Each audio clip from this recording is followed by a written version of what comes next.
Okay, good morning everyone. I think we'll get started now. Welcome to Finding Your Future in Fusion, an event hosted by the NextGen Fusion Network to explore the variety of career pathways available in the fusion industry after completing a PhD. So my name's Matty Warner. I'm a second year PhD student here at the University of Manchester, working on a materials project as part of the Fusion Power CDT, as are some of you here today. I'm also one of the outreach leads for the NextGen Fusion Network, allowing me to host this event.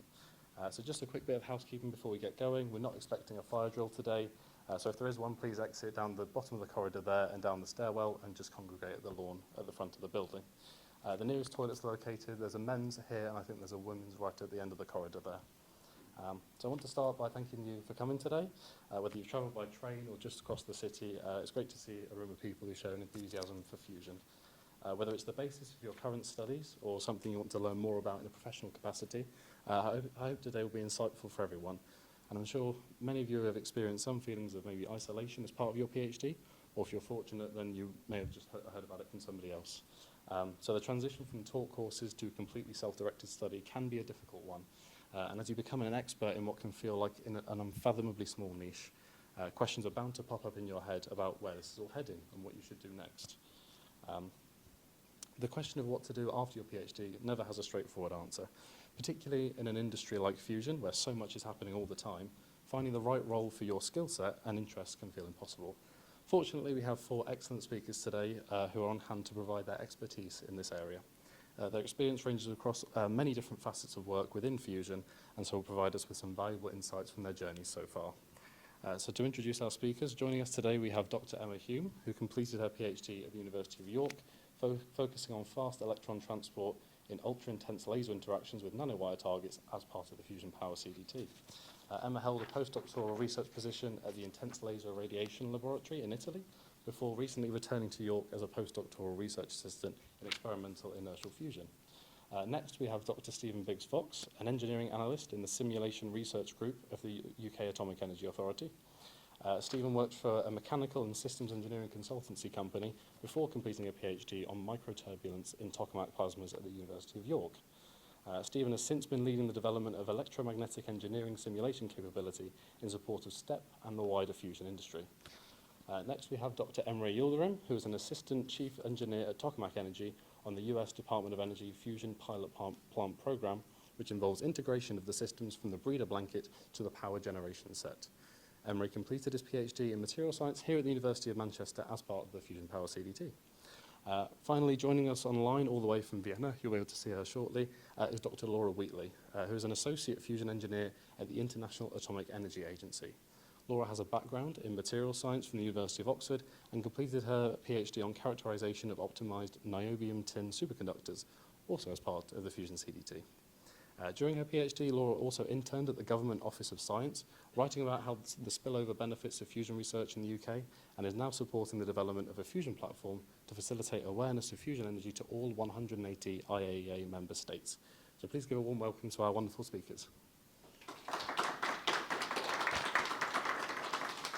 So before we hear about their journeys in fusion, I wanted to begin with an introduction to the NextGen Fusion Network from a member of our committee. Many of you here may not be too familiar with us as an organisation, as we were only formed in January of this year. So it's my pleasure to introduce the Outreach and EDI lead of the NextGen Fusion Network, Sho. So please give him a warm welcome. Connecting academia and industry. Today I want to get across the importance of sort of bridging that divide and what you can do in that area. My name is Sho, or Dr. Shoaib Shah, and today I'm going to cover 3 different sections. Next slide, please. I'll just put it down because it doesn't do anything. I'm going to answer 3 questions. So 1, figure out what's new. What's changed in fusion which is going to let us succeed this time round? And taking like a decades-long perspective on how we found ourselves where we are today. That's a bit of news. So what? What are the big questions coming out of this news? That'll be part 2. And finally, you'll be met with what next? What can we do as a community, in industry and in academia, to propel ourselves forward and answer those questions that we raised in the So What section? But before I get started on those 3 sections, let me tell you a bit about myself. Between 2013 and 2023, I was a chemical engineer. So I did my undergraduate and master's and engineering doctorate at the School of Carbon Capture in Nottingham, looking at the development of sensors for power stations to detect efficiencies in real time in a thermal power plant. So I'm an oil and gas background person, not at all nuclear, not at all fusion. I'm an outsider. But the journey was really interesting. So my journey was my sponsor, British Sugar, they run power plants. They wanted to make their power plant more efficient. So they hired a PhD, or an NGD in this case, to develop some sensors.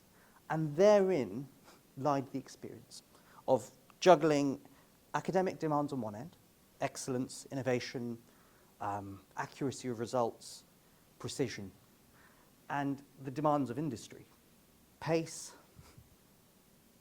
budget, and also just for it to be good enough. They didn't need highly precise mechanisms, they needed fast mechanisms, but that wasn't enough to satisfy the academic rigor required for a PhD. So that was a really interesting role, and that wasn't too dissimilar to the role of a consultant. And that's where I found myself afterwards. I joined a company called TwoSud, a nuclear technical and strategy consultancy, and I joined as a strategy consultant with a portfolio on fission technologies, defense and space nuclear technologies, and a small amount of fusion. And here I helped my clients answer the question, what is the right thing to do? Questions, I'll make up a couple, for example, what is the step after step? So what's our commercialization strategy? Are we going to keep it here, or are we going to sell it globally? Who is fusion for? Is it for the UK? Do we really need it? Or is it for the developing world? And can we get it down to a price point where we actually start decarbonizing parts of Africa and China and other developing nations? Because that's where the biggest benefits will come. You know, we can do fusion, we can do fission, and we can do solar at scale today. We'll get to net zero. But globally, how do we prepare ourselves now? And questions around the deployment of nuclear technologies on the lunar surface, or management of nuclear wastes from defense or civil sources. So those are the questions I was answering. And today, you find me at a really interesting juncture.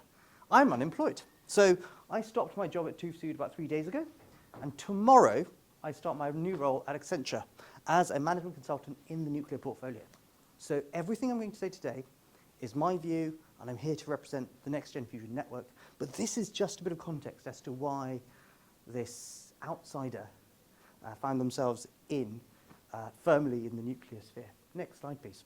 So what's new? Over the past couple of decades, the landscape has changed.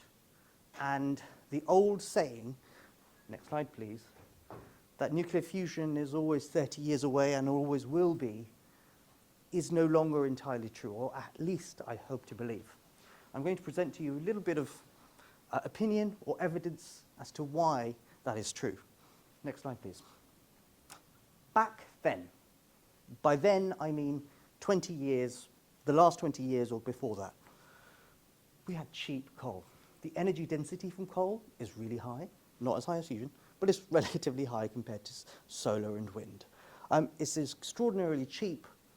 The only cost is the environment. But it doesn't create a competitive environment for renewables and nuclear to succeed. We had geopolitical stability. We had oil pipelines crisscrossing the Middle East with limited friction, and we had a steady supply of gas from Russia. How are renewables to compete? And we had high anti-nuclear sentiment. Chernobyl and Fukushima had long-lasting effects on the sentiment of nuclear as a whole. And I'm now conflating fission and fusion, but if fission gets a bad name, nuclear fusion also suffers, even though they're very different. Thankfully, we're in a different spot today. Today we've got net zero ambitions. All coal is gone from our grid, and we've got a level playing field where we need to make this fusion stuff cheaper. Same with nuclear fission, but at least we're not doing it at the cost of the environment, and we're actually comparing, like for like, what does the energy cost if it is net zero carbon-wise? We need to diversify. We can no longer rely entirely on international flows and international relations to keep the fuel flowing. We got nuclear fuel shipments from Russia, gas shipments from Russia, Middle Eastern oil shipments, and we need a bit more stability and a bit more resilience in-house. So we need more wind, more solar, and nuclear, fusion and fission. And finally, there's a massive revival going on. So I don't know how plugged in you are with the ongoings in the fission sector, but we're calling it a renaissance. There's the SMR program, Small Modular Reactor program, targeting many, many gigawatts over the next couple of decades, built by Rolls-Royce. There's a new weapons program.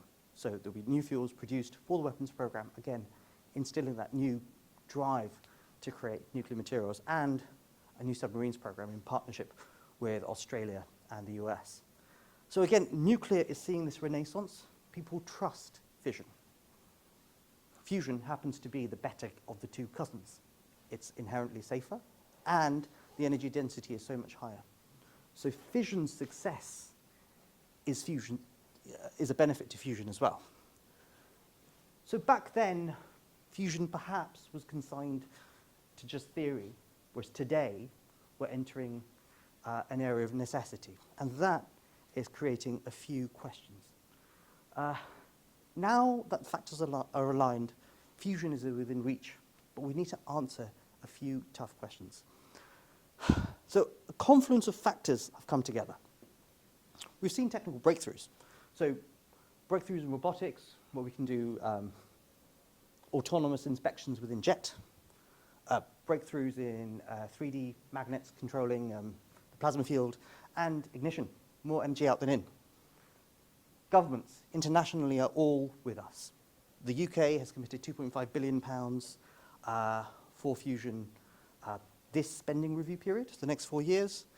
The US has committed $1 billion per year, and that's been going on for about 15 years now. And China has massively ramped up its investment, $6.5 billion, I believe, it's not pounds, since 2023.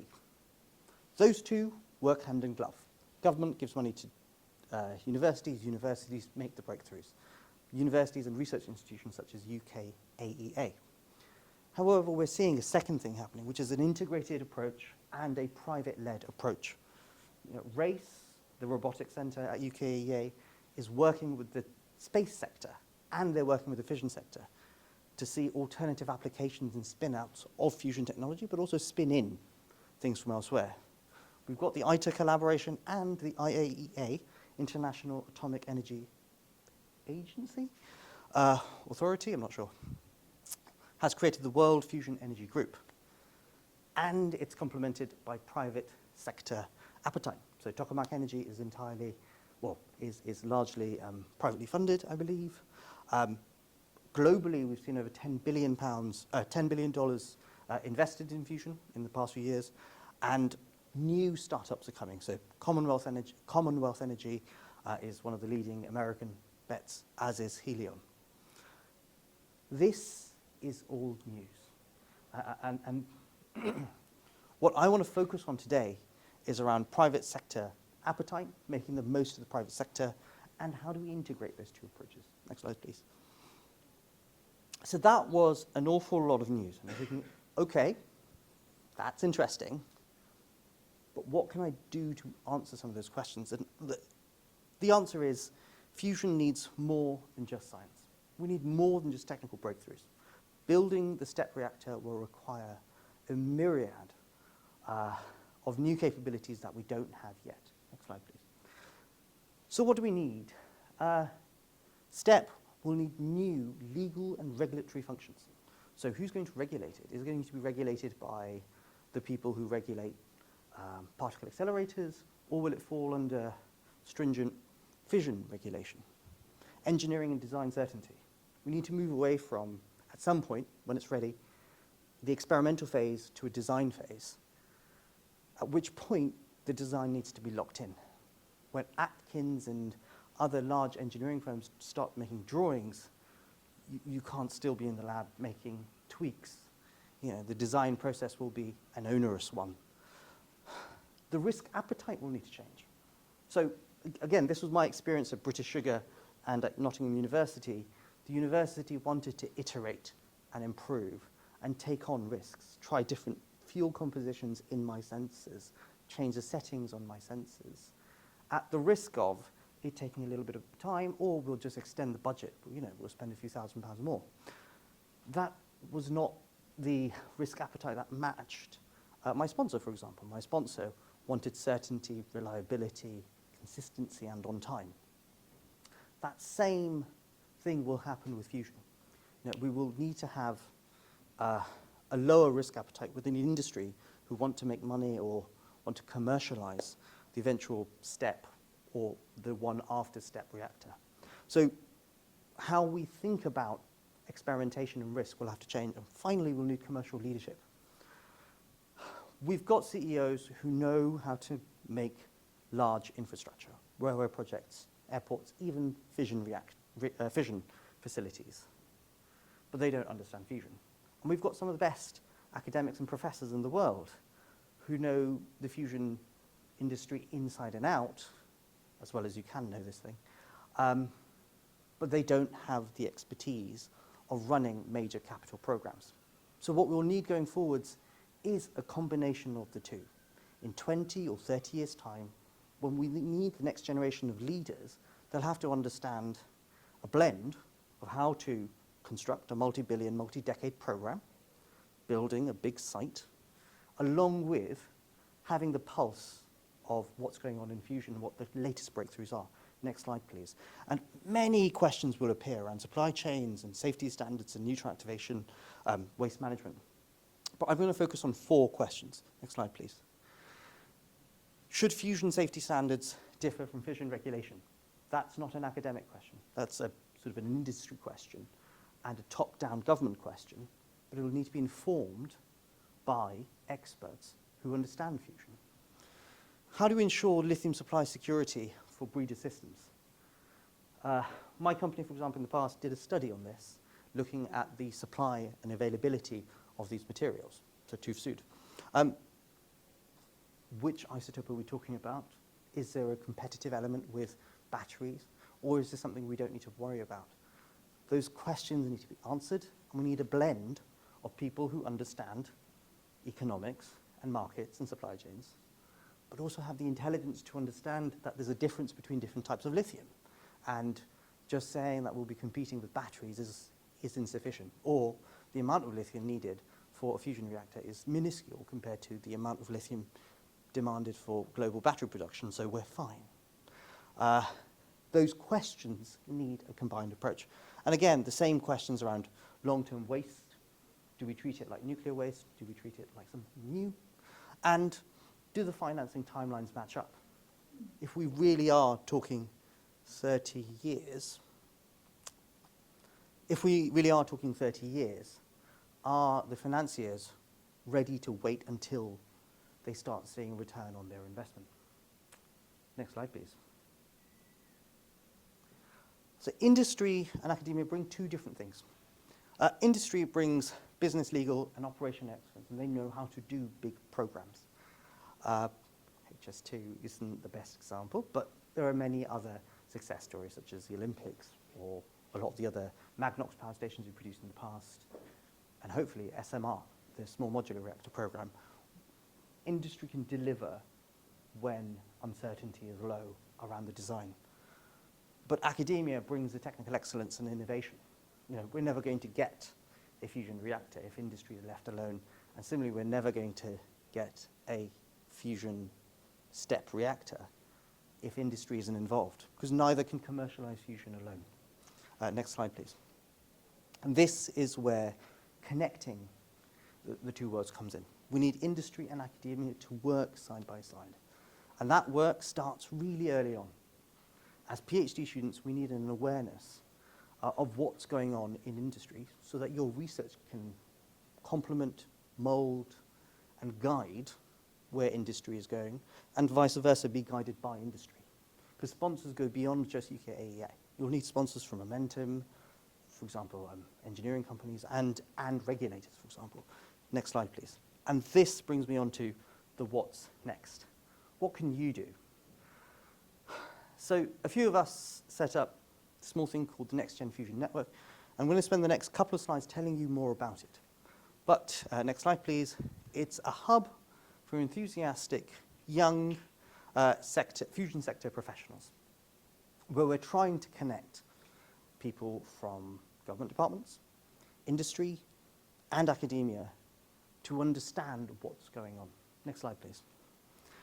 So our mission, and what are we doing? Well, we're predominantly a knowledge-sharing platform, online and in, hopefully soon, more events in person like this, to promote networking.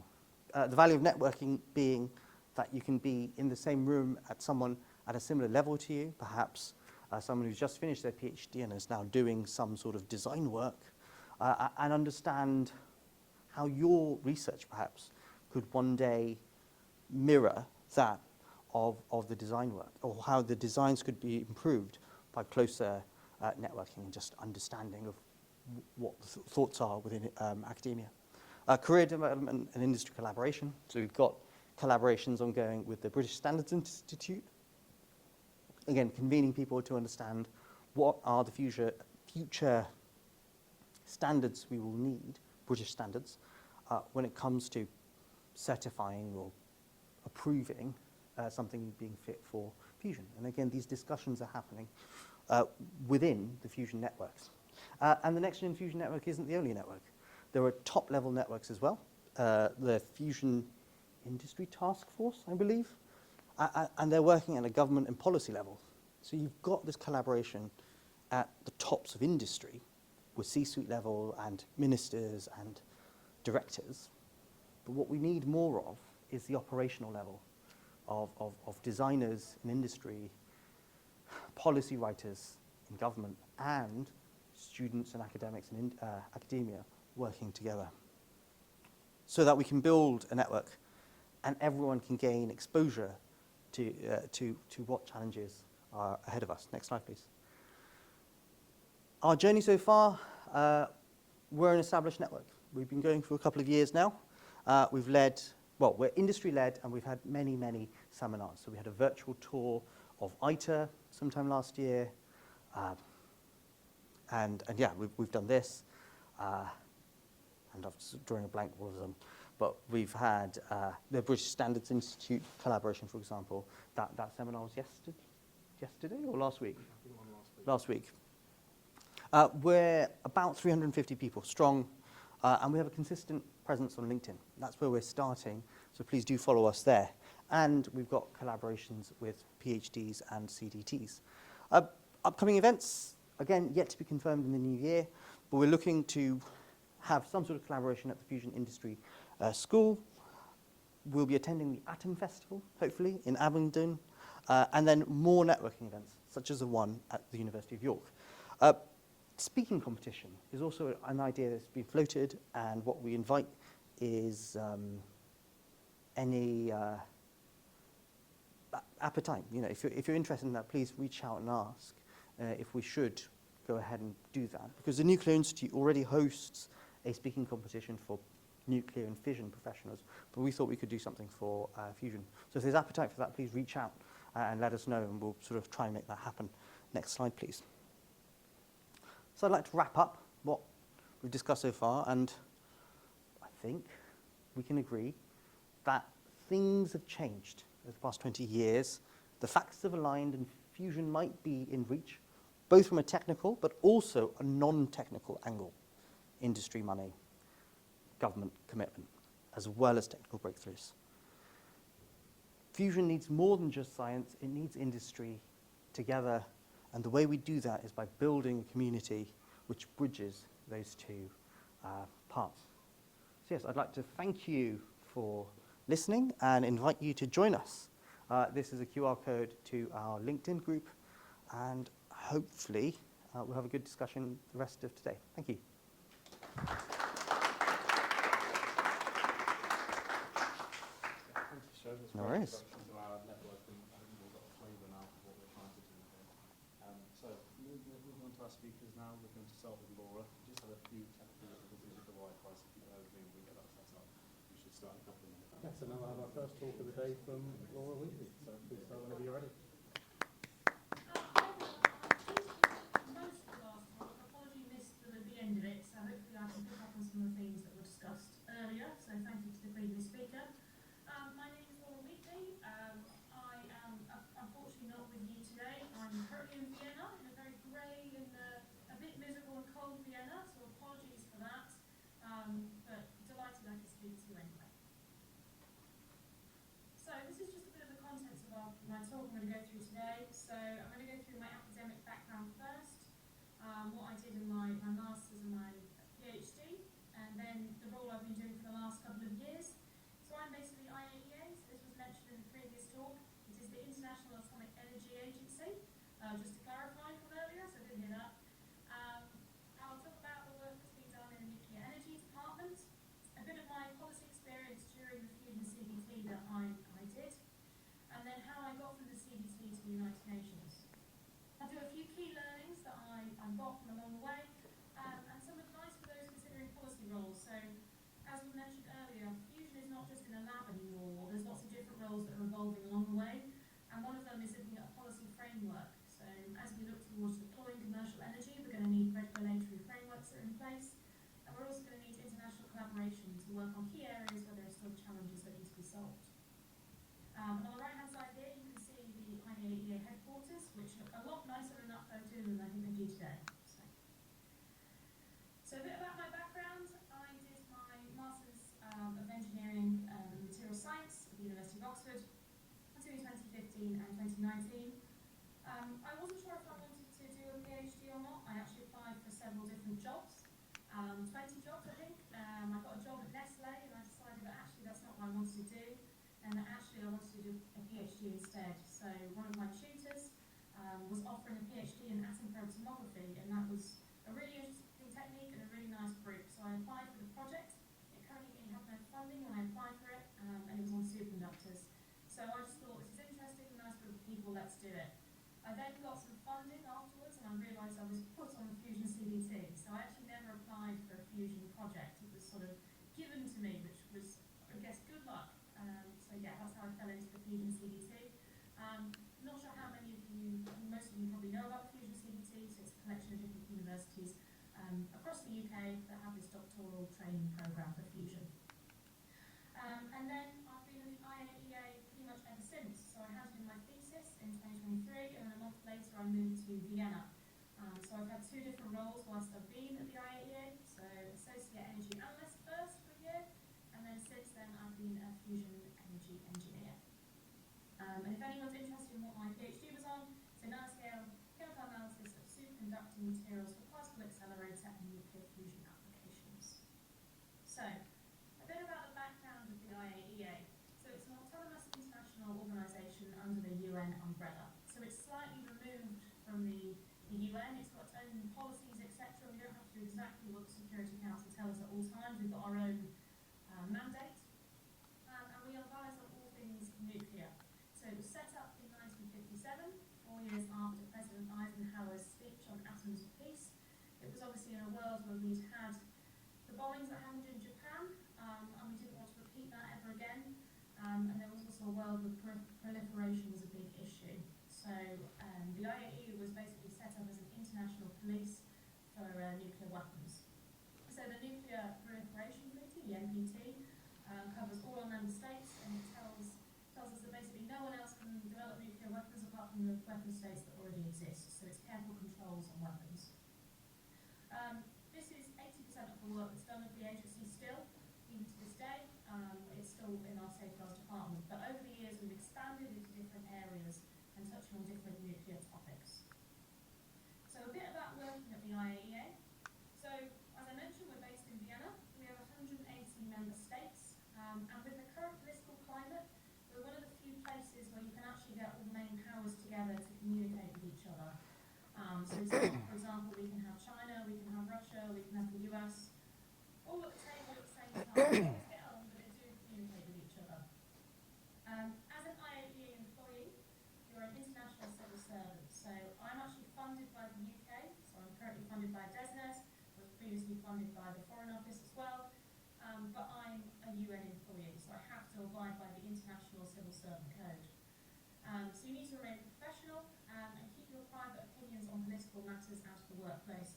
As I mentioned, we're working with all different nationalities and all different member states, and although I might have my own opinions privately, I can't voice these at work, for obvious reasons. We're here to advise policymakers, but we do not make policy decisions. The only part of the agency which has any mandate really is the safeguards, where they have a mandate to be able to go in and inspect and tell countries what they're doing right or doing wrong. For example, the department I'm going to talk about that I'm in, we basically give guidance, we host meetings, but you don't have to do anything we tell you to do. We work with a huge range of nationalities from around the globe. There's a massively rich culture at the agency. I've got so many different nationalities within my team. My intern is Chinese, my boss is American, I've got Russians, I've got Bulgarians, I've got South Americans, various varieties, I've got Italians, I've got everyone in my wider team. So it's really nice to be able to discuss culture and also to be able to sort of almost work on your differences as well sometimes. So I really enjoy that part of the job. And our funding is provided by our member states. So we are there to serve the member states. So we are effectively, I guess, an international consultancy which tries to do the work to serve all of our member states and gets the best possible outcome. We're also accountable to our member states. If we do something that they don't like, they can hold us accountable for it. So, organisational structure, we're based under our Director General, Rafael Grossi, who's Argentinian. You may have seen his face a little bit recently. He usually does all our political stuff, and again, this is generally to do with the safeguard side of things. So, you may have seen Iran recently being accused of enriching certain things, and he's been trying to sort this out as well internally between our member states. So safeguards, as I mentioned, is one of the departments, the biggest one, 80% of what the agency does. Then we've got nuclear safety and security. We've got the technical cooperation. This is looking at other applications for nuclear that can be rolled out to other member states that maybe don't have weapons or nuclear energy. So for example, we have a Raise of Hope initiative, which is basically looking at nuclear medical applications and trying to roll those out around the world, so for example in sub-Saharan Africa, etc. Then we have nuclear science and applications. This is kind of the R&D side of the agency, so this is not nuclear energy as such, but any other nuclear applications, and we also have some labs just north of Vienna that works on this as well. And then my department that I'm based in is the nuclear energy department, so we'll explain a bit more about what we do. So we support existing and new nuclear power programs around the world. So this covers all different kinds of nuclear power. So we've got, for example, high temperature reactors, advanced pool reactors, SMRs, and fusion. So that's where the fusion comes in. In my first role, I was actually in an economics team within the nuclear energy department. So I was an energy systems analyst for a year. I conducted some studies for energy systems and I looked at energy investment planning. I was part of the Atoms for Net Zero initiative as well, which was basically looking at increasing the amount of nuclear around the world. As the previous speaker said, as we're trying to set these net zero goals, there's been a renewed focus to try and increase the amount of nuclear that's going on, a renaissance. Day to day, I was working on energy systems modelling. I was looking at technical meetings and webinars, and I published a document looking at hydrogen production from existing nuclear power plants. So that was my first year. And then more recently, I've become a nuclear fusion engineer, so I transitioned into a different team, still within the nuclear energy department. And I was looking at supporting the development and deployment of fusion energy by hosting topical meetings, webinars, and producing documents. So I don't know how many of you may have seen this if you're familiar with any of the activities the IAEA do, but on fusion last year we published a document called Fusion Key Elements. This was from our DG's office, and this was looking at the key challenges remaining in fusion that need to be solved before we look at commercial deployment. So this is kind of the guiding document that guides all the activities that the agency then does on fusion. So some of the topics that then we've been looking into since this document has been published are tritium breeding blankets, pros and standards for fusion technology, and then workforce development and remote handling.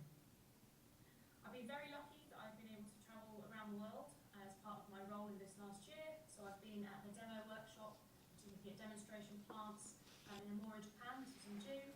I went to the Fusion Energy Conference in China, in Chengdu, a couple of months ago. And I also got to go to Sophie in Boston this year. So on meetings. This was on tritium breeding blankets, and we always get them to pose for a photo. So people come to the Vienna and take a nice photo and show them what Vienna's like. So another few highlights. So a broader perspective of how the science is perceived around the globe. So I think it's very easy from a UK perspective. You sort of hear about what's going on around the world. You can't really understand it unless you interacted with people from around the world. And I'm very lucky that I've managed to visit some of these countries as well. For example, I went to the US and China in the same year, which is great because you can see the contrasts. But it's also interesting to see how you can sort of work with your colleagues from different member states as well. Political disputes between countries, as you probably have seen in headlines, there are issues with technology IP and who has what and who may be stealing from other countries. This can be very visible at the agency. We try to encourage as much collaboration as possible, but for example, at the conference we had in China, no American was allowed to go. So it does sometimes crop up even within the agency.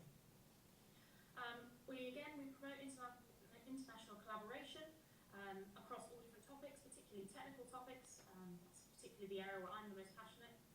And I've met some incredibly interesting people. So on the left-hand side here, this is the day I got my laissez-passer, which is my UN passport. So you can see it's a nice duckling blue colour. And I thought I'd take a picture with the UK flag. I've made some great international friends as well, and then got a bit into the Austrian culture by wearing our dirndls and going out for one of these local Austrian events at a vineyard.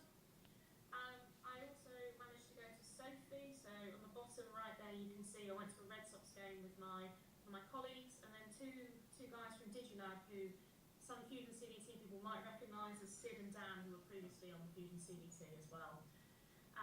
And then at the top here you can see I was at the World Fusion Energy Group that was mentioned earlier, the IAEA WEFEG, and also the Fusion Energy Conference in China earlier this year. So some other highlights of working in an international organisation. I've been really lucky because I've been able to meet lots of different fusion organisations across our various meetings. So we're talking private sector, public sector, so some of the private sector that we've mentioned, the Commonwealth Fusion Systems got mentioned earlier, Helion got mentioned earlier, but also looking across Europe, so we've got Marvel, so we've got inertial confinement fusion, we've got Renaissance fusion, accelerators, Kyoto Fusioneering, a presence in the UK as well as in Japan. We've worked very closely with Eurofusion, UKEA and ITER, and through working at the agency we've actually been able to work with the Chinese as well. So I had a tour of some of the facilities at SWIP when I went earlier to the Fusion Energy Conference, and we're working closely as well with ASIC as well, so we're hearing what's going on across the other side of the world as well. And we've also been lucky to host a couple of webinars with the Fusion Industry Association, and we work quite closely in general with them as well. So, how did I get from the Fusion CDT to where I am? So, any of you who are familiar with the CDT know that there is a collaboratory project, which is effectively a 3-month internship, which is fully paid for, where you have to do something in relation to nuclear fusion. Many researchers chose to do something that was a lab abroad, so for example going to Korea for 3 months or the US or something. I wanted to do something that wasn't research because I thought I'm doing research now, so I'll do something slightly different to get some different skills. So I actually went through my Fusion CDT alumni network, and one of the old alumni was actually working at the Government Office of Science in Westminster. So I was put in touch with him, and he managed to come up with a project for me, and I was lucky to be able to do my collaboratory through the Government Office of Science. So Go Science is the Office of the Chief Scientific Advisor to the PM, and at the time this was Sir Patrick Vallance. So I'd seen him on the TV during the COVID briefings, and I was very nervous, and on my first day I was getting a coffee, and he walks up to me and says, "Who are you?" and I have to introduce myself. So it was a very, very interesting experience, throw yourself in the deep end. So the experience I got from Go Science, I wrote a report on the state of nuclear fusion in the UK. I had a one-to-one meeting with Sir Patrick on fusion, and I wrote a follow-up briefing note. I was in touch with the UK fusion community, so both public and private sector, and I reported findings to colleagues in BAYS, which is now DESNES. And I really enjoyed the insight into the world of policy. It was very different from doing a PhD, and it got me out of the mindset of doing experiments as well, which is quite a good break to have sometimes when you're doing a PhD. So I decided I wanted to do something maybe broader than a lab post-PhD.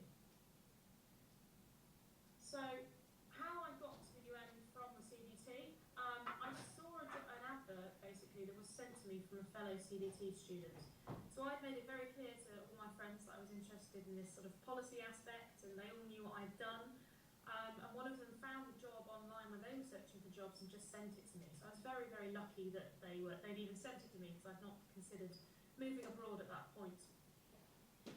So I applied for this energy systems analyst role. I knew it wasn't exactly what I wanted to do, and ideally I wanted to stay in Fusion. But I knew that the international experience would be a great opportunity for me, so I thought, why not? Let's just apply and see what happens. I applied through impact polls, so if anyone has any questions about jobs on there, please let me know. And I managed to secure the role, basically. Through that, it was a complex funding situation, so the UK, as I mentioned, sponsored me. So they were initially promising me 2 years. They gave me 1 year of funding, and I'm sure you all know there's been cuts across government in the last few years. And I only managed to receive 1 year of funding from the FCDO. Luckily though, I've been networking in my first year. I basically started seeing who else was doing what at the IAEA, and I bumped into my colleague now, Ryan, who was basically working on fusion within the agency. I didn't even know that fusion existed within the agency at the time. I just stumbled across him, asked for coffee, and we started discussing fusion activities. He ended up writing a job and then sending it to the UK mission, and the UK ended up then supporting me to stay for 1 more year in this new role that I'm now in. So all I would say is definitely try and network, but also you never know what's going to come around the corner as well. So I was finally lucky to get a role in Fusion after a year of not quite doing exactly what I wanted. So key learnings from this. No matter what the job role is exactly, it might not be perfect at the start, it might not be exactly what you want to do, but put the effort in, because people will remember you. People will remember the effort and the hard work that you put in, and that may come to help you in the future as well. I also think it's the decent thing to do, but definitely put in the hard work in whatever you end up doing. Don't be afraid to contact those people with experience that would be valuable to you. I reached out, for example, to my colleague Ryan and said, you know, what can I do to help? Is there anything interesting? We had a conversation, etc. Don't be afraid to do that. Also, those CETU do want to help you. They want to work with talented people, and if you're interested and enthusiastic, they get something out of it as well as you do too. So please do reach out. Networking is a process over many years. So as I mentioned, I actually met Ryan before I knew anything about what was going to happen with my job. So I was just interested in what he was doing. I was talking to him because I thought, this is really cool, let's see what's happening with Fusion. This is something I'm interested in.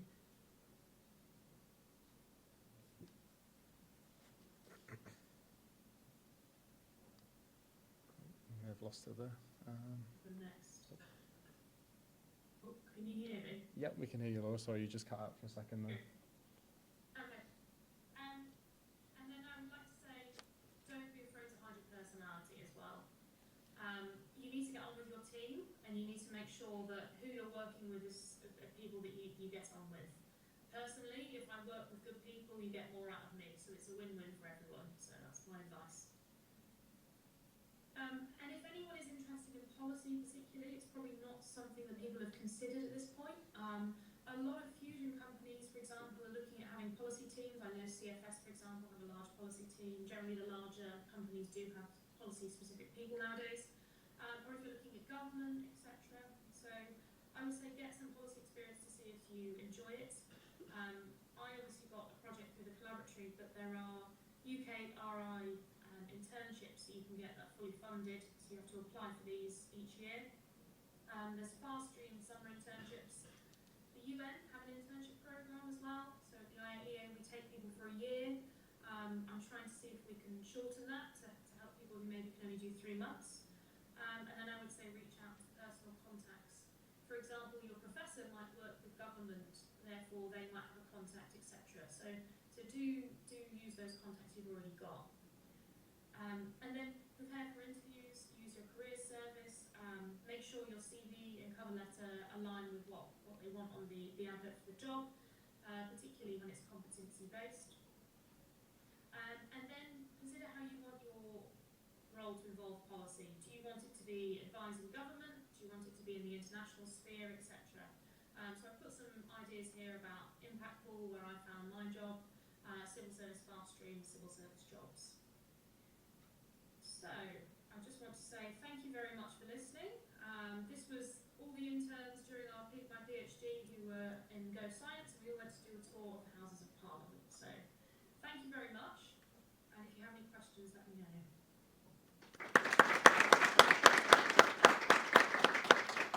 Yeah, thank you very much, Laura. That was really interesting to hear about a side of fusion that we don't often hear a lot about on the CDT. I'm going to hold any questions for now just because we're running a little bit behind schedule. So during the panel session, if anyone wants to ask Laura a question, we can delay it till then. But yeah, thank you very much for that talk. And now I think we'll move on to Stephen, who's going to tell us a little bit more about what life is like at UK IAEA after a PhD. Okay. Good afternoon, everyone. So yeah, I'm Stephen Biggs-Fox. I've come from the UK IAEA. So I'll do this. Yeah, there we go.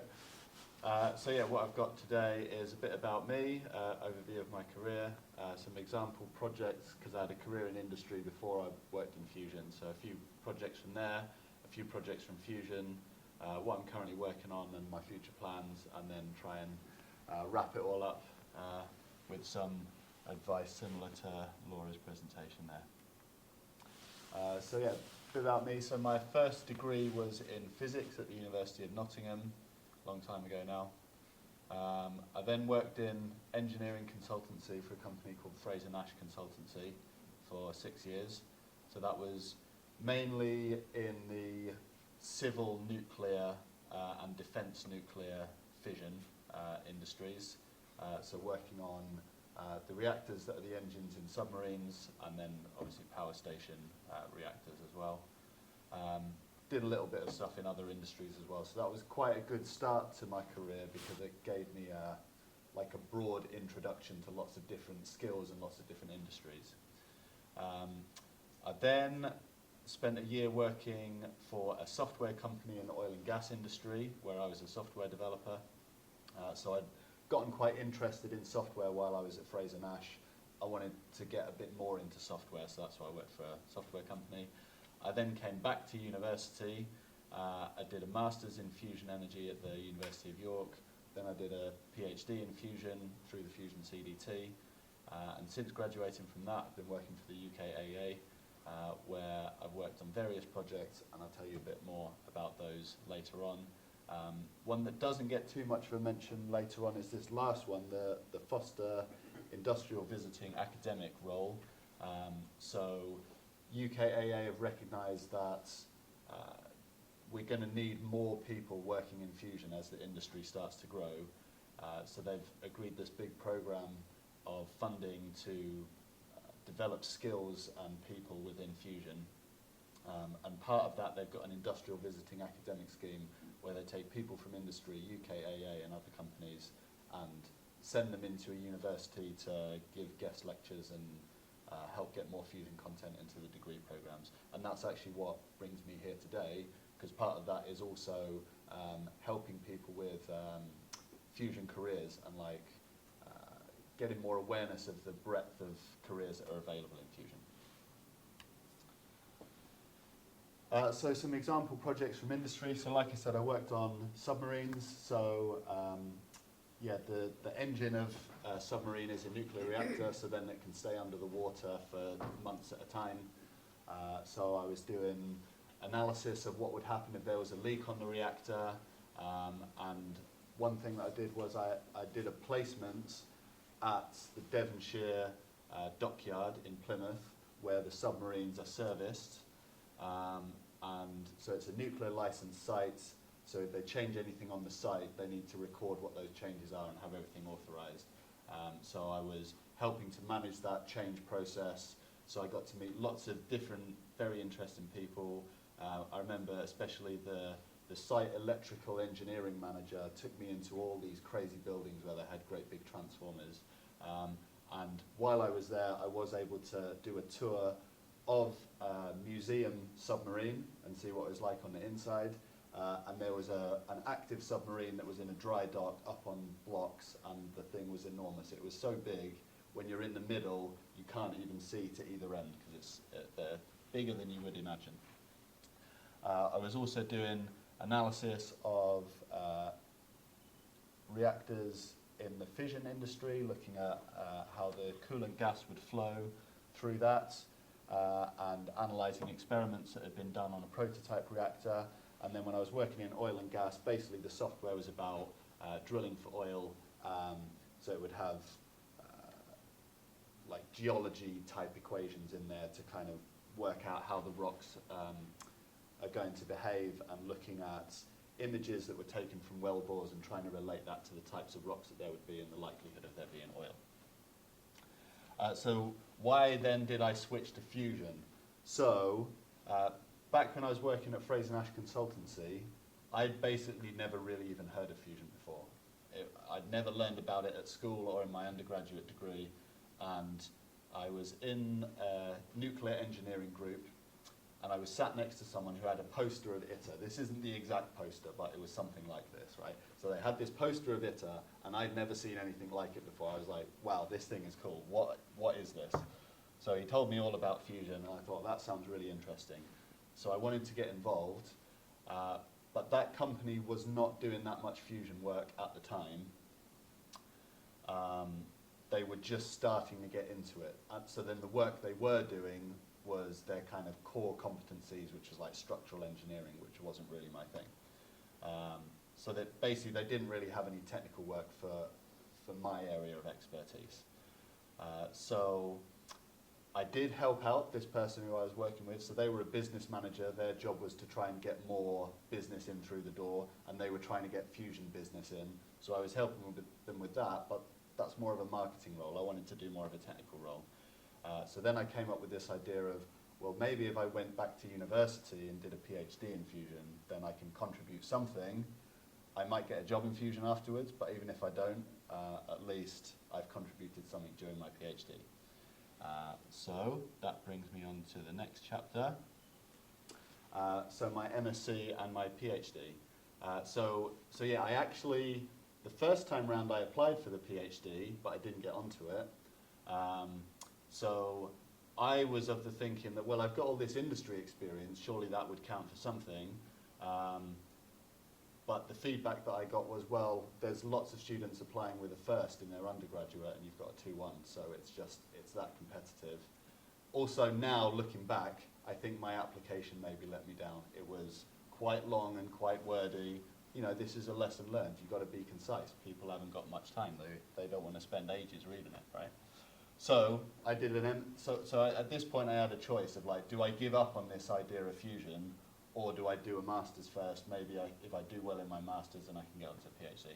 So anyway, obviously I chose to do the master's, and obviously it went all right because then I did the PhD after that. So there's a little bit about my research. So my master's project was related to my PhD project.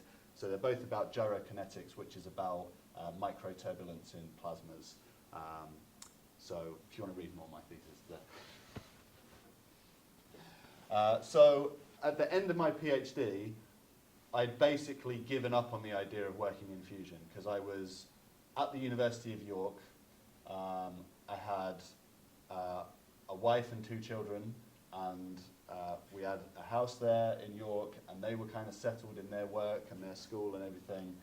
So I was thinking, well, if I want to work in fusion, basically it's all in Oxford. So I've got to drag my whole family from York to Oxford. That's just not going to happen. So I'd basically given up on fusion, and I was thinking, oh yeah, I'll just graduate and go work in finance or something. And then IAEA opened a new site in South Yorkshire. I was like, well, that's perfect. So the person one of the people involved in opening that site gave a talk at the University of York, and it sounded really interesting, so I just contacted them straight away afterwards and said, sign me up. So that's how I ended up working there. So some examples of the projects I've been working on there. So I've been working on developing digital twin technology for fusion. So a digital twin is unfortunately quite a misused phrase. A lot of people say digital twin when they really just mean a simulation. What we mean by a digital twin is where you have a simulation of a physical asset that exists in the real world, and the simulation is linked to the physical asset so that the control signals going into the physical asset also go into the simulation, and the measurements from the physical asset also go into the simulation. So then you can kind of keep the simulation in sync with the real device and kind of predict what's going to happen. But that's quite an ambitious goal to develop that for Fusion. So there's a lot of steps along the way. So I've been working on some of those things. One of which was using machine learning in an optimization loop to work out where to put the sensors on an experiment so that you can collect the best data to help you make a digital twin, or to do the validation to prove that your simulations underlying it are good enough. Another thing I've been working on, and in fact the main thing I've been working on, is electromagnetic loads. So in a tokamak, if you lose control of the plasma, your magnetic field will change very quickly. That will generate large forces on the walls. You need to know what the forces are so that you can design against them. So there are lots of different simulation techniques to predict these loads, but not very much evidence that any of them are actually I mean, they might be accurate, but we just don't know because the experiments haven't been done.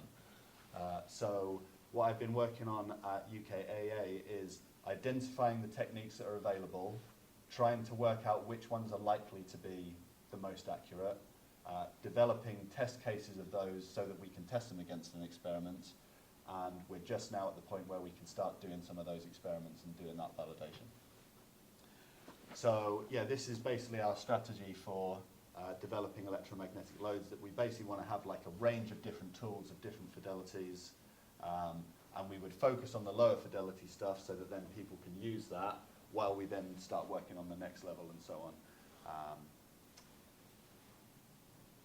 on. And in terms of current work and future plans, like I say, we're now moving into the validation phase. So there's a quote here. Unfortunately, I've forgotten who said this quote, and I was trying to find it earlier, but I just couldn't find it. But it's a good quote nonetheless. So a simulation without validation is basically just a cool video game. Yeah, pretty true.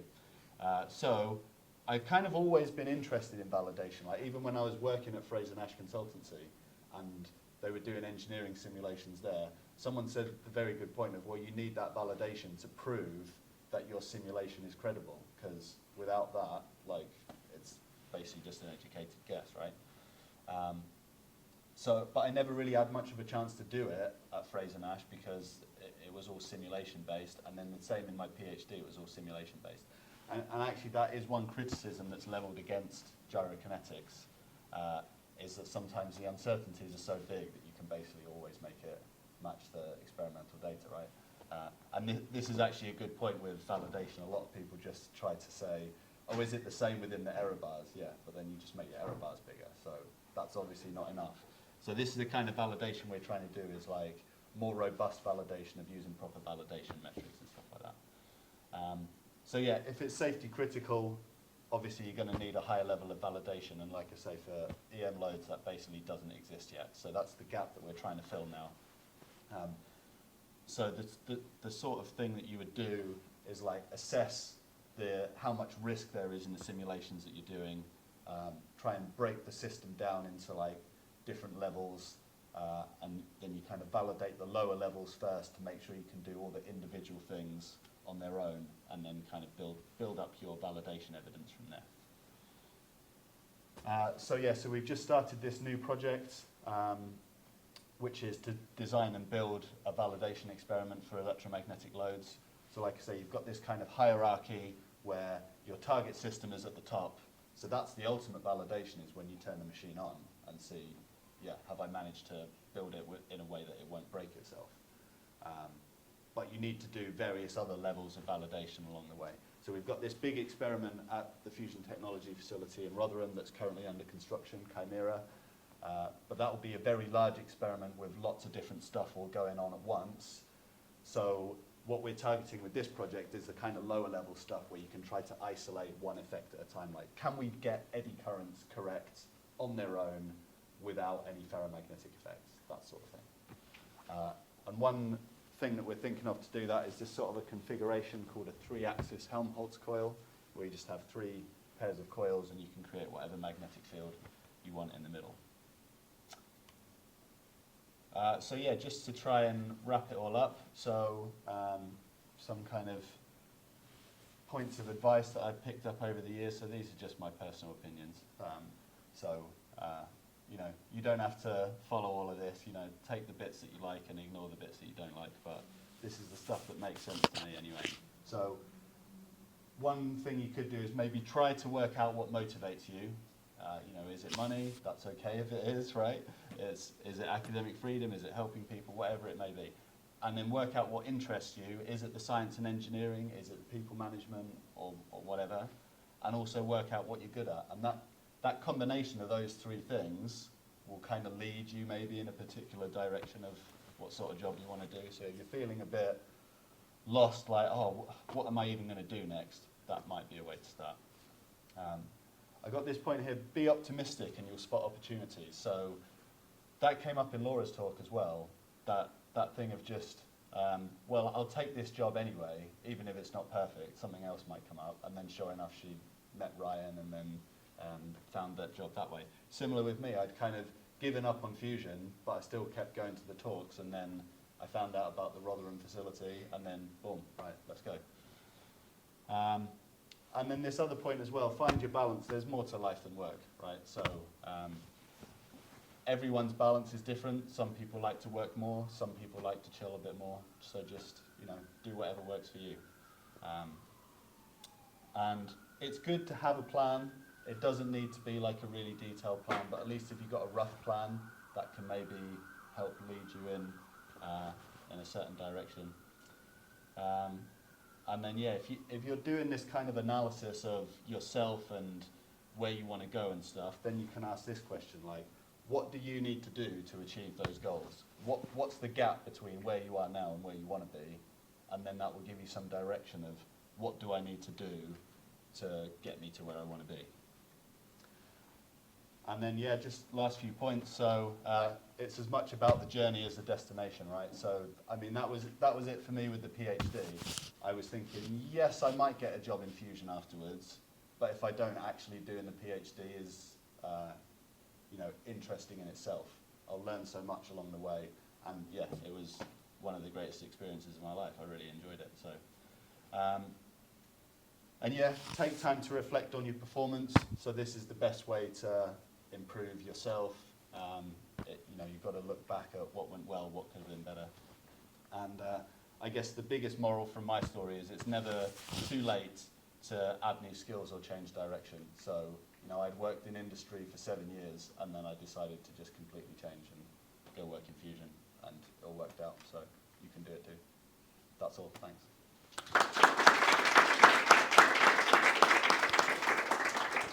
Thank you very much, Stephen. That was really interesting, and to take it from a slightly different point of view than we'd normally see. So maybe going straight through from a master's to a PhD, you can do it from whatever background you're from. If you want a bit of industry experience first, that may help you find the PhD you really want to do. Excellent. So now we'll move on to a slightly more academic career, and Emma will give a presentation about her postdoctoral work. Good afternoon, everyone. Thank you very much for having me. I'm delighted to come join you. My name's Emma. I'm currently a postdoctoral researcher at the University of York, working in inertial confinement fusion, which maybe is a little bit different to what you normally think of. I think often when we speak about and talk about fusion, it's often for magnetic confinement fusion, particularly in the UK. But today I want to advocate a little bit for the research in ICF at the moment. We're coming on in leaps and bounds, so I hope we can kind of motivate you for that a little bit. So the scope of the talk, I was basically going to take you through almost like a timeline of my career, so how I went through getting into a PhD, what I did during my PhD, then into postdoc, and then kind of outlook and what the next steps would be. And also through that, try and pepper in kind of maybe some pieces of advice or things that I found really useful during that process that you could maybe then apply to your own careers as well. So very briefly, how many of you are actually familiar with inertial confinement fusion?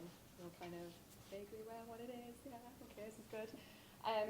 So the research I'm speaking about here does not have much application to tokamaks or stellarators, but it's for this ICF approach instead. So here, rather than kind of having a large volume of very low density fuel, what you instead have are like tiny little pellets, almost like the size of a peppercorn, that we irradiate either directly or indirectly with a bunch of lasers. This causes the shell to ablate off, and you then get this rapid kind of like compression and heating of the fuel up to nuclear fusion conditions. And this is the kind of like the ICF or the laser-driven ICF approach. So going into, or kind of being part of my undergraduate degree, and even my PhD a little bit, I never really had any intentions to go into fusion, to be honest. I distinctly remember the first time I was ever told about nuclear fusion, or tokamaks, was during one of my A-level physics classes. And it was one of the other students giving a presentation on jet. And I remember looking at the talk and thinking it was absolutely ridiculous. I thought it was like a Star Trek thing. I thought it was completely sci-fi. I thought it was absurd. And it didn't really click for me that this is actually science and engineering that's happening here on Earth today. It didn't really click for me at that point. So going into undergraduate, I think I didn't really have the aspirations that this is actually something that's possible. Thankfully, I was proven very, very wrong, and obviously I work in it now. But yeah, it was kind of been quite a turning point since then, I would say, during my career. So during the undergraduate, thinking about when I actually decided to take a PhD, there were two kind of like main turning points, I would say, that really motivated me to stay within research and kind of pursue a more academic route. So the first of which was a summer placement I took at the Centre for Process Innovation in Sedgefield in Durham, where I was using LabVIEW software to automate a nanoparticle production line over there. So this was a really kind of transformative experience in terms of being able to actually work as part of a group and being able to actually like apply the things you learnt during your degree, see something actually kind of practical and helpful come out of the work that we were doing. And also through working with my team members, most of them had actually taken PhDs themselves and had said, or had recommended that route anyway, in terms of saying, okay, even if you don't go into research afterwards, you at least develop a really strong set of soft skills and transferable skills that you can then take onto your career, research, or wherever after that as well. Then actually thinking about what to actually do a PhD on. In my final year, I did my MPhys project at York using particle and cell code to model the interaction of a high-power femtosecond laser with thin foil targets. And this is normally used to generate so-called fast electrons or electron beams and ion beams that could be used for things like hadron therapy or in lab astrophysics. So again, this gave me an opportunity to really kind of like pull together everything I'd learned during the PhD, so with laser optics, computational tools, also with like EM fields and things, all of it kind of came together all in one fell swoop. And it was really satisfying to see kind of like how everything all works together. And I really enjoyed the process of problem solving. As you probably find in your own research, things don't always work 100% of the time, right? And you have to be quite resilient to work through these things, and it can be quite a process getting through that. And I really actually enjoyed that process of kind of like really grinding through something and consistently kind of learning new physics or new techniques as you go through that. So this led me on to the Fusion CDT, as many of you are familiar with, where here the scope was to look at using, again, these kind of like high power laser interactions with these so-called nanostructure targets, where they have these kind of like furry or hairy targets in the front, which help to increase laser absorption, which would then improve prospects for fast electron production, which could be used in one of the variants of ICF. So that was kind of the tangential application towards fusion at that time. So again, kind of like the main scope of this project was going to be more experimental. Maybe as you can work out from the days, I started in 2018, so halfway through my PhD, things happened, and I didn't end up doing quite so much experiment in the end. So it also involved quite a lot of simulation tools as well, so I developed skills alongside that as well. So although my work wasn't necessarily strictly meant to be fusion related, as part of the Fusion CDT and through the modules, I still learned a lot about fusion, so both the MCF to ICF and also the materials applications as well. So through this, we were able to engage in many different activities. So some of the things I found the most kind of like enriching maybe were conferences and meetings that we got to attend. So we got to go to a Royal Society meeting where experts from both the UK, America and Europe all joined to discuss the prospects of inertial fusion energy. Got to attend many different workshops, again internationally, to meet with experts from across the world and hear their views on ICF and where the current kind of laser research is at the moment. Another thing that I found really, really helpful actually was engaging in a lot of outreach during the PhD as well. So the Fusion CDT has a very strong outreach programme. So this involved things like participating in an event at the Science and Industry Museum, I think you were there, and also developing things like webinars to kind of disseminate your research. And in terms of kind of like tips I would give, I found this outreach experience really interesting in terms of having to engage with the public and understand their perception on where the current status of fusion actually is, and what their understanding of what fusion actually is, how it actually plays a part in the UK industry at the moment, and really being able to kind of almost like prove that your work is worth it, and really get people engaged, because ultimately the longevity of fusion will also depend on getting the public sector on board and really getting the community to engage with the work that we're doing. So during the PhD, so it was meant to be experimental, there was a rather large gap, so actually I didn't end up going on many experiments during my PhD directly, let's say, related to my PhD project. So by the time I started getting to the end of my project, I was getting quite desperate to actually get into a lab and do some actual firing of lasers. My supervisor had a collaboration with a group in Pisa, and they were holding an experiment down in Oxford looking at laser plasma interactions relevant for inertial confinement fusion. So kind of like skipping the physics a bit too much, but basically it was looking at all of the light that's scattered back when you have this interaction, which is detrimental for the efficiency of how well that pellet can be compressed. So although it wasn't necessarily directly related, it was still a fantastic opportunity that came up. So I ended up going into it for the full 5 weeks, diving headfirst into the physics there and the science that we learned. And I thoroughly enjoyed both the actual experiment, but also the people that we worked with. And I found that incredibly rewarding. I think this kind of echoes a point now made both by Stephen and Laura about just taking opportunities where they come up. I didn't really expect much coming into this. I just thought, okay, I get in the lab, we'll see what happens. But I found it much more rewarding, and I got a lot more out of it than I really expected at the end. So further bolstering, let's say, enthusiasm and motivation for ICF, we had a very significant milestone happen in 2022, where NIF announced that they had achieved ignition, and then following that, net energy gain as well. So this was a world first for fusion, actually, both between MCF and ICF, where the amount of energy coupled into the pellet by the lasers produced more fusion energy output coming out. And this is a feat that was repeated 7 times. This figure is now actually out of date. They've now repeated it twice. And they've now got to the stage when they can get 4 times as much energy out as put in, which, okay, is still quite small fry. We're still not quite at actual inertial fusion energy, but this is the first time this has been demonstrated for fusion ever. So this milestone has been an absolute game changer in terms of how ICF is spoken about, both in scientific circles, but also kind of like in wider policy as well. And it's the first time in kind of European and UK roadmaps for fusion, ICF is starting to be mentioned now. Mostly it's just been kind of MCF as being the front runner, but now ICF is starting to become a bigger player in that. And people, I like to think, are taking it more seriously. And we have demonstrated that this is also a viable way to produce fusion energy as well. So this also motivated me to continue with fusion as well. I really saw the merit of this now, and I decided to join with PISA to continue some of the studies that we did at that experiment in 2022. So again, this will kind of echo another point Laura made at the end of her advice of kind of like giving your all to every job and every task that you do, and make sure that you really put the effort in to impress the people that you work with.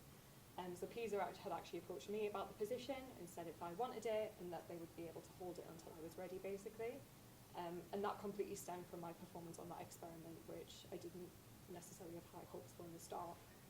So it goes to show kind of, even if you don't think anything's going to come out of it, please take the time to put the effort in, be professional, give your effort into the opportunities that you do take, because you never know where they're going to lead you in a few years down the line as well. So I found this postdoc an incredible experience. I found it originally quite daunting, the idea of moving abroad. I'd never lived outside of the north of England before, so moving to Italy was like quite a big jump. But it was, I can hand on heart say, it was one of the best things I ever did in terms of personal development, developing my own confidence, moving out there by myself, but also the wonderful group I got to work with were incredibly supportive, very knowledgeable, and I felt like I learned so much about ICF from this experience. This is one of the best things I ever did, basically. So one of the reasons why this was so good was also the many collaborations we got to foster and develop through this as well. So these high power lasers are not everywhere. They're only in a few select labs around the world. so this job requires a lot of travelling around to these facilities. So I got to travel around back down to the UK, but I also went to the Czech Republic and to Germany as well, and collaborated with many people on these different experiments. So I have collaborators from Germany, from China, from Czechia, from Japan, from France as well. And we all worked together, and again, it was a really interesting experience for me working for non-UK people, seeing the different approaches to work, the different cultures, each of them having their own merits and ways that they can approach and improve the work as well. And yeah, all of these collaborations are still something that's continuing as well. So these are all people I still continue to work with happily. So at the moment, I have now left Pisa and the postdoc finished, so I've now returned to York. I'm now funded by Uplift, which is the UK programme for laser inertial fusion technology for energy. And in short, this is basically a programme trying to establish kind of like an ICF community and develop the programme for an IFE reactor within the UK. In terms of my part of this particular study, I will be expanding my work to continue with these kind of like laser plasma experiments, also to look a bit more at imprint, which is essentially looking at how to compress the fuel pellet more uniformly, so making sure you get a smooth compression rather than like everything wobbling out. So excitingly, this will include experiments with the Omega laser in the US. For ICF experiments, basically the two major facilities are in America at the moment. So that's NIF, where we've got ignition, and then Omega for direct drive as well. So this will be a fantastic opportunity to engage more with the American community as well. So hopefully the network will expand between UK, Europe, and now America. So I still get to go on experiments. The past 5 weeks I've just been in Prague again to help develop the capabilities of one of their laser facilities. So I went back to Eli Beamlines to help install this scattering diagnostic. So essentially like a big sphere with many, many different ports with which to put fibres, so that you can measure scattered light over basically a full spherical direction. So this was something which was a collaboration between 4 different groups, including CEA in France, and one of their private fusion companies, Gen F, which again kind of like bolstered the UK's collaboration with European fusion companies, and was a fantastic opportunity to kind of push the agenda for ICF research on the European level as well. So in terms of what next, and kind of like, again, thinking a bit more about where ICF research could go, in terms of next steps, I will hopefully stay working at York for a little bit longer. I've just been here for 5 months now, so it's still quite fresh. The Uplift funding will be available for at least another 2-3 years, so hopefully that's how long I will stay at York. I wish to continue learning a lot more about ICF. As you probably appreciate from MCF or your own fields, fusion is a huge field, right? And it's good to have an appreciation of all the different facets to it. And I think it will take almost a full career to really understand properly every single aspect of it. But we can still push to try and get there. One of the parts that I really want to engage with a little bit more is actually the policy and the politics of fusion as well. So at the moment we have this kind of like motivator of the 2022 ignition shot, which has been really pushing a lot of momentum and funding, but we want to ensure that that actually continues and it doesn't just kind of tail off, and we need to get some kind of output and maintain the enthusiasm for years to come. So I'm eager to get involved, and I would encourage people also to get involved in actually understanding where exactly the money comes from. How do we get money for fusion? Does it come from government? Does it come from DESNES? Does it come from private sources? Does it require kind of international collaborations? And really understanding where that pot is going to come from to help fund researchers and the industry to actually continue research into fusion. Yeah, from a kind of postdoctoral academic perspective, I need to publish. So this is something that is maybe not so much of a concern if you're in industry, but if you're in academia, one of the major kind of like merits of your success is making sure that your name is on papers and that you write your own papers as well. So I'm at a point now where I have enough data from the past couple of years to actually publish more ICF relevant papers, and also start to submit more proposals for new experiments of my own to help build my reputation and put my own name out there, rather than just kind of participating in other people's work. Another part is going to be ensuring to maintain good relationships with your collaborators. So I think this applies for everyone as well.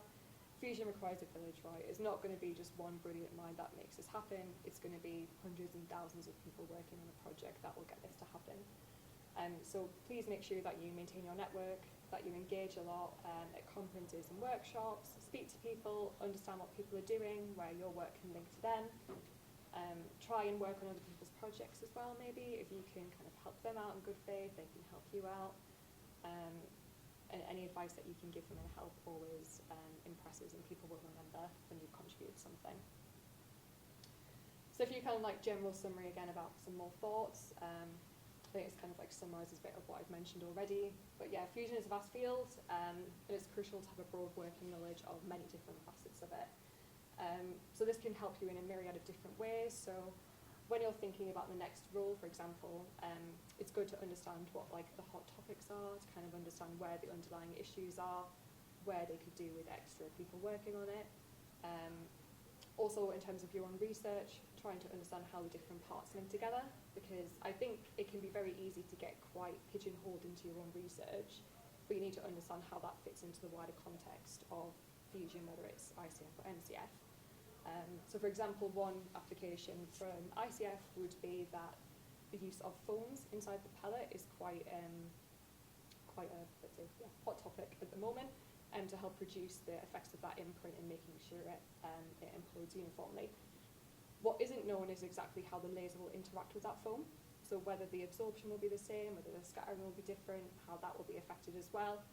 So it's crucial that the people working on the laser plasma part and the people on the pellet production side talk to each other to understand exactly what their plans are. So it's kind of your responsibility to help understand exactly what your part of the jigsaw is and how that's going to fit into everything around that. So as I said already when speaking about outreach, I'd encourage people to get involved in that, to really understand exactly what the public's perception is, and also to help guide it in a positive approach. And then, maybe this is not so positive, but the long-term funding is a little bit tentative at the moment.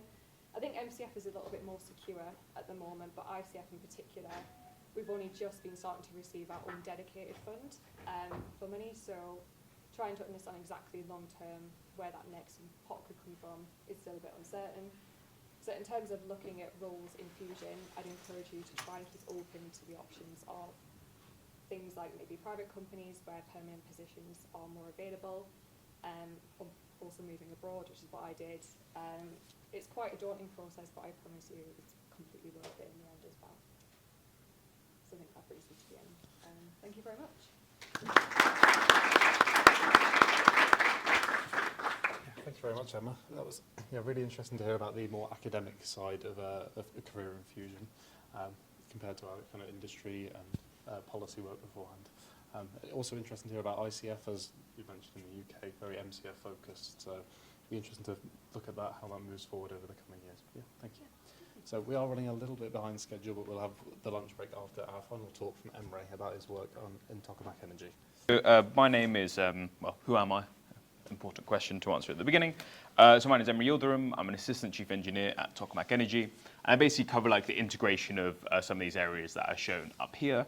But much more importantly, I'm a Fusion CDT alumni. So I started off doing a material science project studying irradiation damage and plasma surface interactions in tungsten alloys, a classic Fusion CDT project.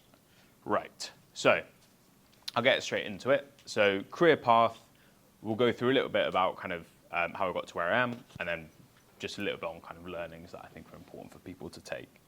So the first is obviously had to do a bachelor's, so did a BEng, started out kind of learning the fundamentals of nuclear technology and engineering. Throughout that, got a little bit interested in fusion, chatted to some academics, they kind of recommended me the Fusion CDT. And because of that, I ended up doing a final year project on fusion materials, actually on some of Anika's PhD samples within there.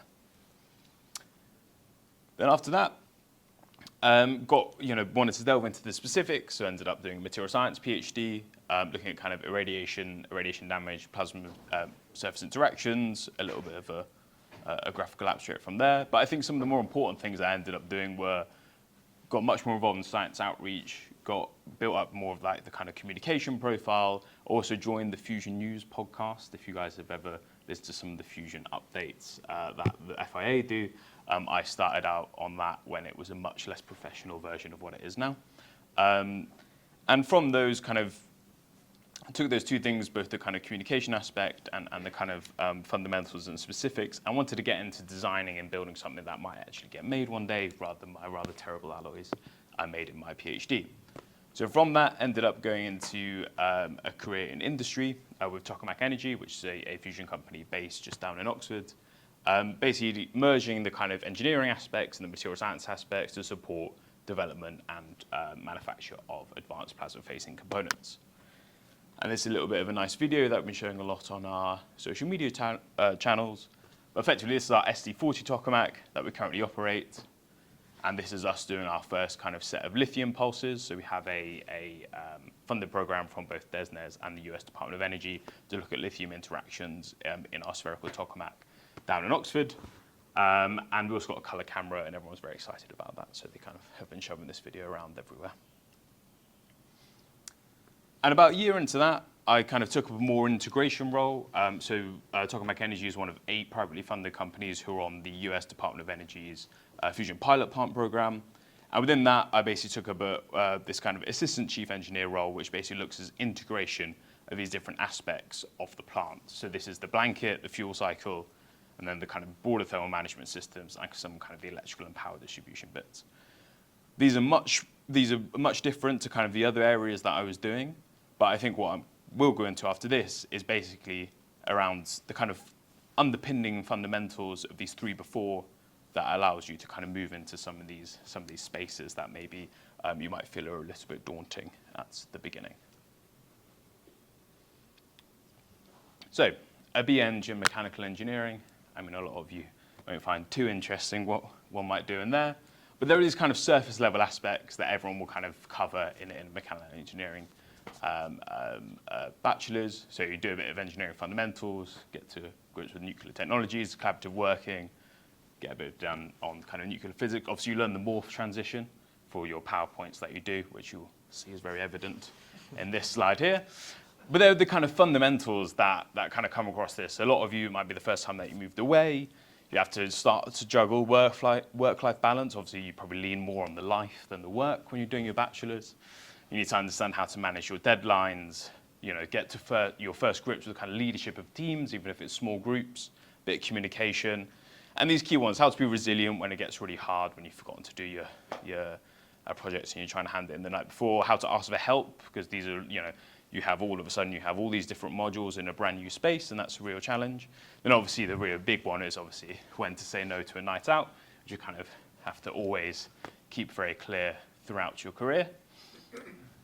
And then I moved on to the PhD, so doing material science PhD, learned some more interesting things, so some advanced electron microscopy, learned more about irradiation material science, plasma surface interactions, all super useful. Some of those engineering fundamentals are still there.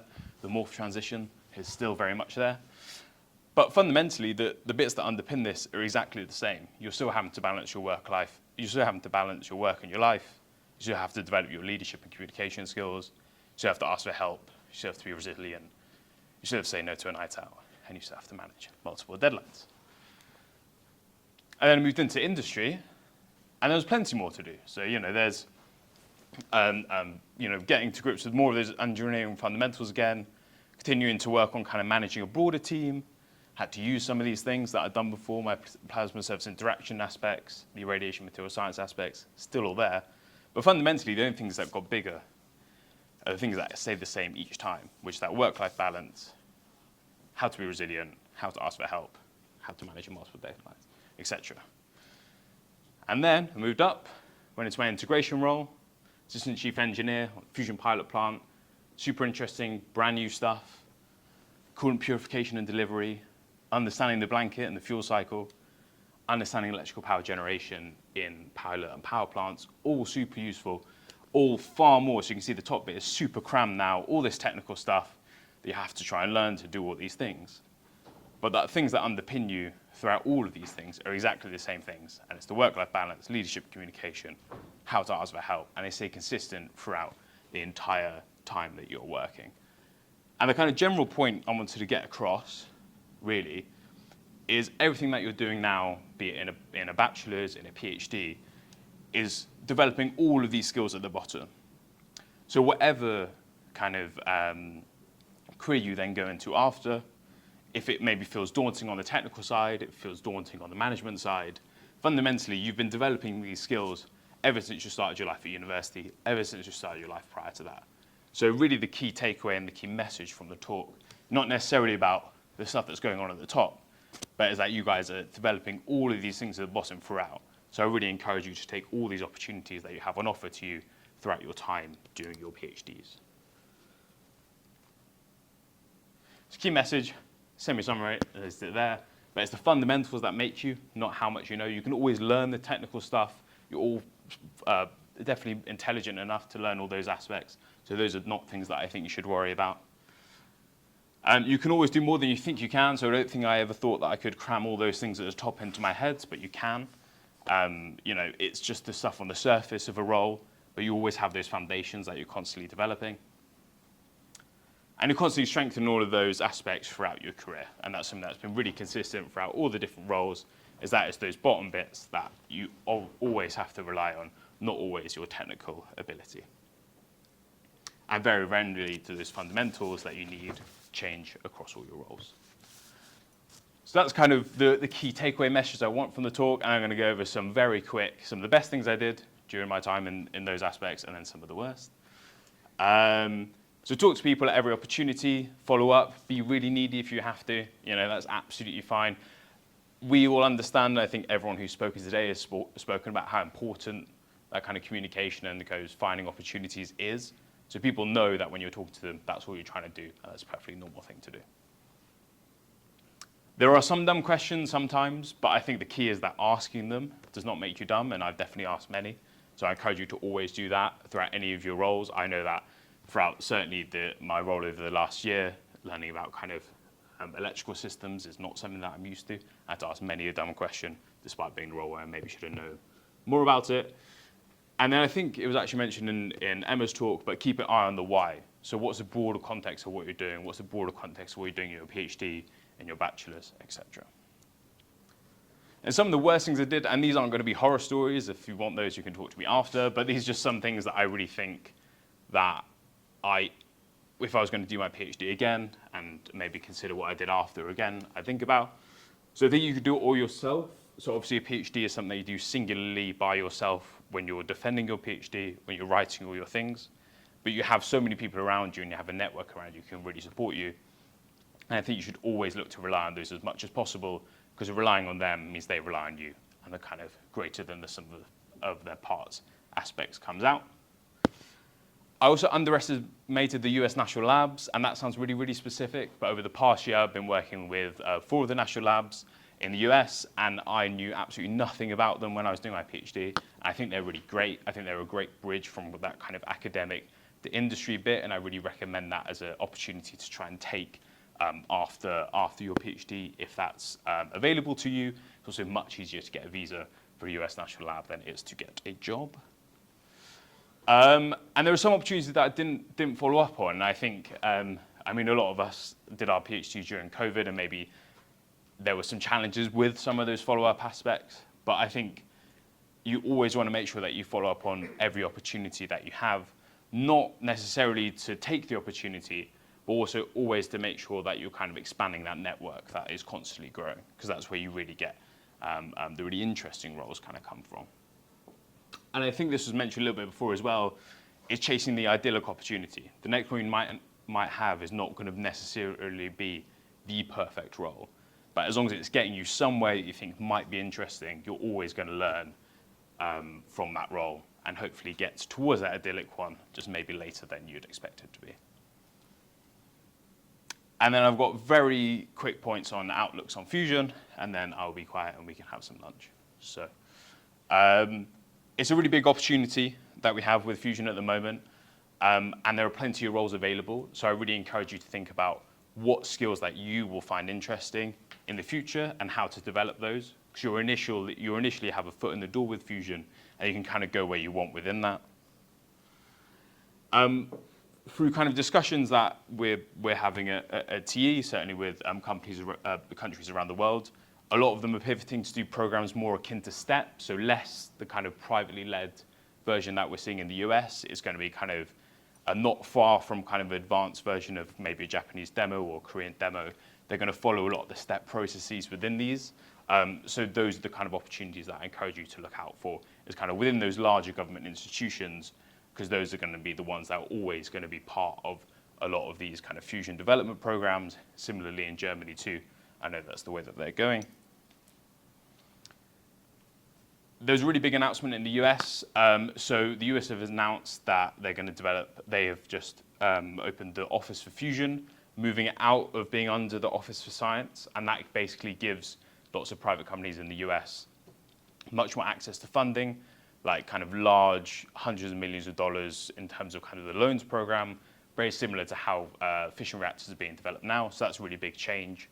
So we have this kind of US fully privately led and actually moving towards more federal funding for these privately led companies. So that's those kind of opportunities in the US sit in the private sector. But yeah, more kind of countries around the world are looking to do programs akin to STEP. And we'll see a lot of those coming out, I think, fast in Japan is a good example of that.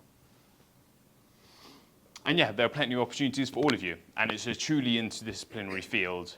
But I encourage you not to wait for any of these opportunities to fall in your lap. Just see what's out there. If you're looking in the US, there's US labs, there's private sector companies that are going to increasing their amount of funding. And then there are all these government roles and kind of government institutions, certainly in East Asia and in Europe, who are going to probably look at doing programs very akin to STEP. And I encourage you to think about what STEP's done and people who are working in STEP here, and maybe how you can position yourself in some of those programs across the world for those things. But finally, the thing I just want to remind you is basically the bulk of the talk, was that you already have a lot more of those fundamentals than you think, and all of those fundamentals are really, really consistent across all of the roles that you take up after your PhD. And anything in terms of the technical side, you can just learn. You will have the ability to do that. I encourage you to really focus on those fundamentals. And then there's a link to my company, a link to my email. Thank you very much.